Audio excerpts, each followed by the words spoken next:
reconvened meeting today. As we promised you a few days ago after we had the initial meeting with the labor movement, we said we were going to reconvene today to keep the engagement on in order to diffuse the tension in the land as a result of the withdrawal of subsidy, which is a reality. Now, we are very happy to announce to Nigerians that this engagement has been very productive.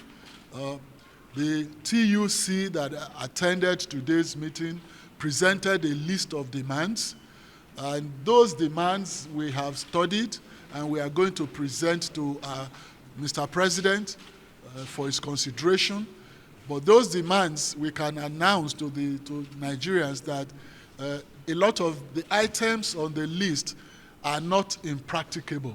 What we need to do is to study the numbers very well, and then we have asked the TUC to also give us a leeway to consult, very exhaustively, and come back on Tuesday, reconvene on Tuesday to actually look at the numbers, the viability, practicability of all the items that have been presented to us. Now, most important, top priority on the list, which the government is also looking at very seriously, and the president has announced before, is the issue of the minimum wage, which the labor movement has demanded as a consequence of this removal of the consequential impact of the removal of subsidy. So government is looking at that, and Mr. President is most likely going to constitute a tripartite committee. That is the committee of federal government and including the states, then the organized labor on the other part, and the private sector.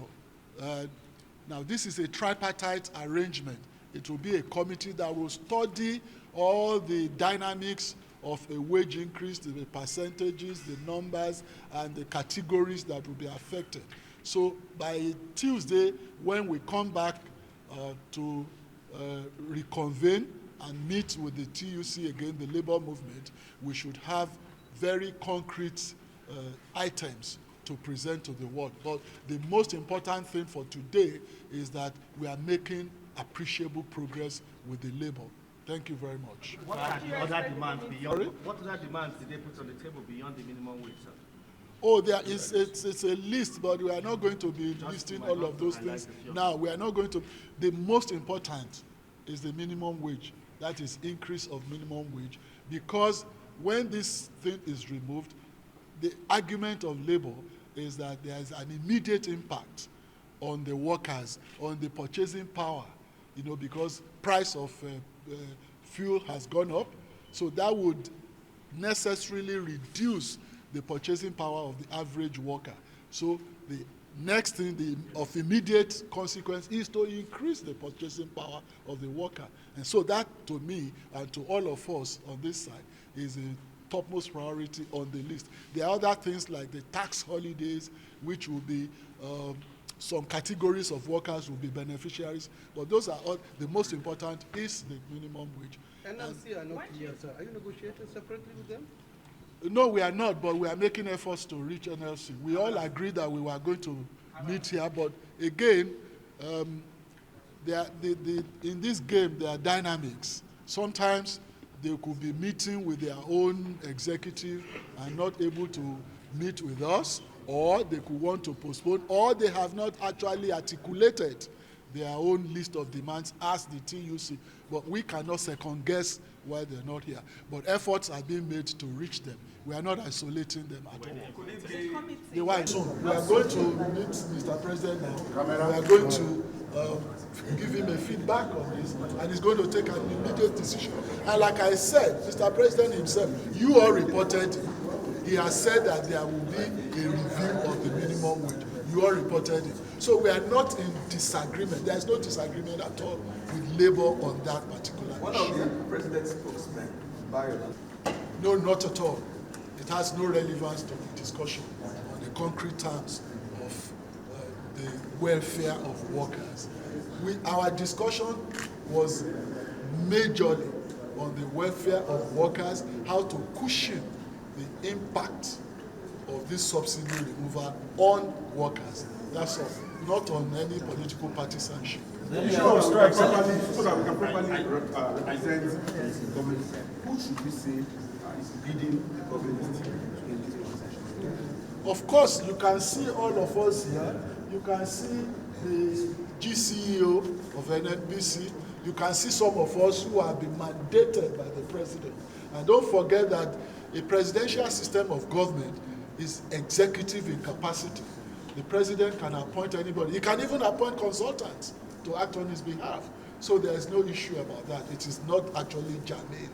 So Were you able to convince them to shelve this? Of course, we discussed that, and that's why we are still going to reconvene on Tuesday. And that's an appreciable progress. Earlier, Labour said you must revert to status quo. Was there any attempt to touch on that? Of course we did. We touched on that, and everybody looked at the practicability of that, the viability or otherwise.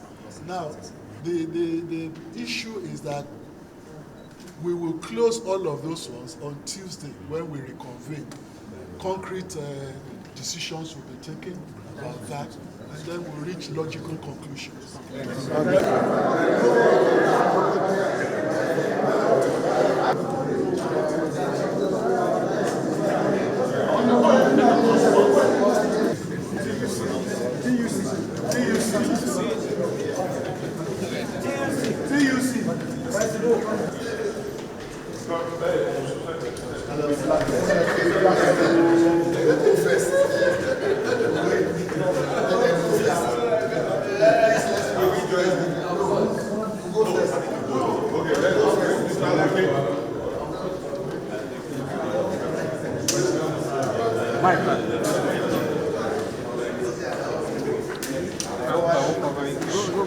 You don't cover me.